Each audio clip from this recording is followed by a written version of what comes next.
¿Cómo descubrió América Cristóbal Colón? Cristóbal Colón fue un personaje cargado de misterio, de posible origen italiano, español o portugués. Fue un experto navegante cuyo descubrimiento procede de fuentes dudosas. Así, la mayoría de estudios afirman que expediciones chinas y vikingas llegaron a América siglos antes de que lo hiciera Colón. En las capitulaciones de Santa Fe, Colón negoció con los reyes católicos los términos de su empresa, pidiendo el patrocinio de la monarquía y numerosos títulos en caso de éxito. En el primero de sus viajes, Colón llegó el 12 de octubre de 1492 a la isla de Guanajaní, San Salvador, y se descubrió Haití y Cuba. En el segundo viaje, en 1493, se descubrió Dominica, Guadalupe y Jamaica, fundándose la primera ciudad, la Isabela. El tercer viaje fue en 1498 y se descubrió la isla de Trinidad y la desembocadura del río Orinoco en Venezuela, contactando ya con el continente. En su cuarto y último viaje, en 1502, se exploró Honduras, Costa Rica, Panamá, Nicaragua y Colombia. ¿Quiénes exploraron el continente americano? Además de Cristóbal Colón y miembros de su expedición como Américo Vespucio, que puso nombre al continente, la historia de Hispanoamérica está cargada de exploradores y aventureros que descubrieron tierras desconocidas en Europa. Vasco Núñez de Balboa atravesó el istmo de Panamá en 1513, descubriendo el Océano Pacífico al otro lado. Juan Ponce de León, al que se le asocia el mito de la Fuente de la Juventud, descubrió la Florida en el mismo año. Legazpi y Urdaneta fundarían la ciudad de Manila en Filipinas en 1571, y Cabral descubrió el Brasil en 1500. Pero sin duda destacamos la primera vuelta al mundo entre 1519 y 1522, hazaña realizada por Fernando de Magallanes y Juan Sebastián Elcano, partiendo desde el puerto de Sevilla, bordeando Sudamérica por las Tierras del Fuego, atravesando el Pacífico y llegando a Indonesia. Posteriormente se navegó alrededor de África para acabar la vuelta. Sin duda uno de los hitos más importantes de la historia moderna. ¿Cómo se justificó la conquista de América? La administración de las nuevas tierras encontradas en América se basó en una justificación religiosa a través de las bulas alejandrinas que otorgó el Papa Alejandro VI a los reyes católicos. Posteriormente se marcó la oficialidad de la conquista a través del Tratado de Tordesillas en 1492, estableciéndose la línea divisoria a 370 leguas al oeste de Cabo Verde, entonces la isla más occidental de Portugal, lo que le permitiría a los portugueses controlar Brasil en el futuro. La iniciativa privada con respaldo estatal fue la gran impulsora de la conquista, basándose en el concepto de capitulación de conquista, una licencia que se le otorgaba al particular para conquistar el territorio en el nombre de la corona. El conquistador aspiraba al derecho premial, riquezas y cargos públicos, y las encomiendas o administración de un grupo de indígenas que trabajaban la tierra y pagaban tributos al encomendero. Estas instituciones estaban cargadas de polémica en cuanto al grado de explotación de los encomenderos. Si bien desde Castilla se protegió oficialmente a los indígenas desde las leyes de Burgos en 1512 y las leyes nuevas en 1542. ¿Cómo fue la conquista de América?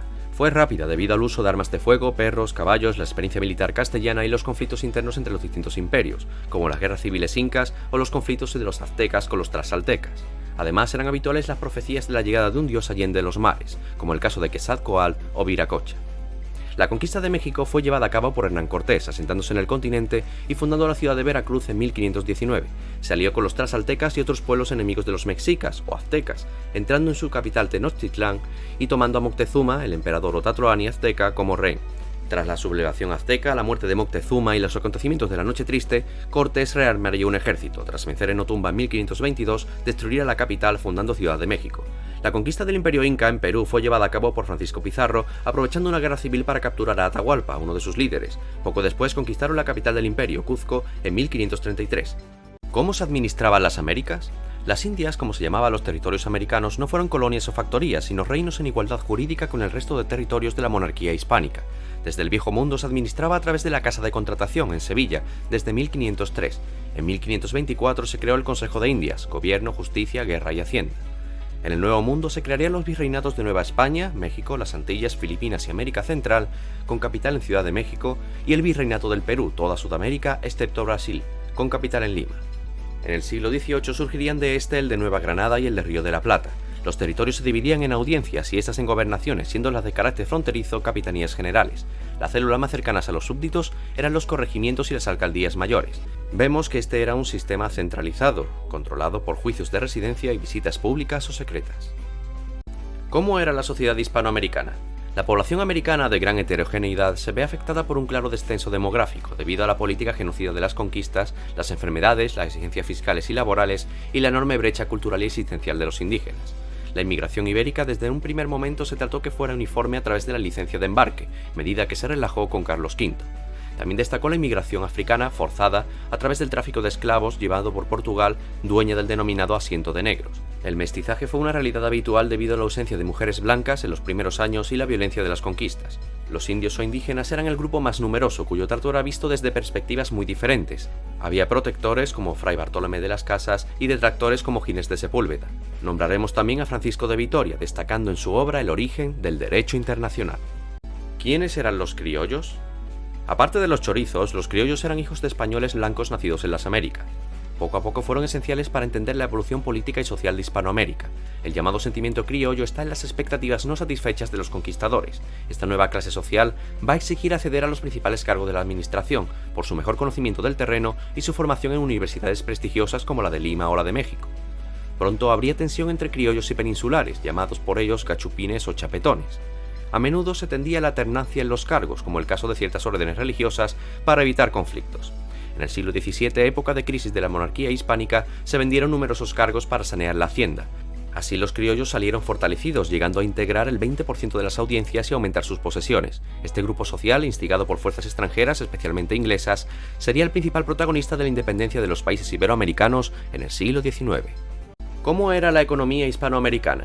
La moderna coyuntura favoreció la aparición de un modelo supracontinental, generando la denominada por algunos como primera globalización. Sin embargo, al no existir una infraestructura adecuada, además de los grandes gastos en política exterior por los austrias, se perdió una gran oportunidad de desarrollar un incipiente capitalismo. La minería formaba parte de la base económica, con el ciclo del oro antillano hasta el 1530 y el ciclo de la plata, acentuado con el descubrimiento de las minas de Potosí y Zacatecas. El comercio destacó en la llamada Carrera de Indias en régimen de monopolio a través del puerto de Sevilla, puerto y puerta de Indias. A lo largo del siglo XVIII se tendió la liberalización del mercado americano. La plata y el oro solían acabar en préstamos de los austrias, en manos de piratas, contrabando o firmas extranjeras.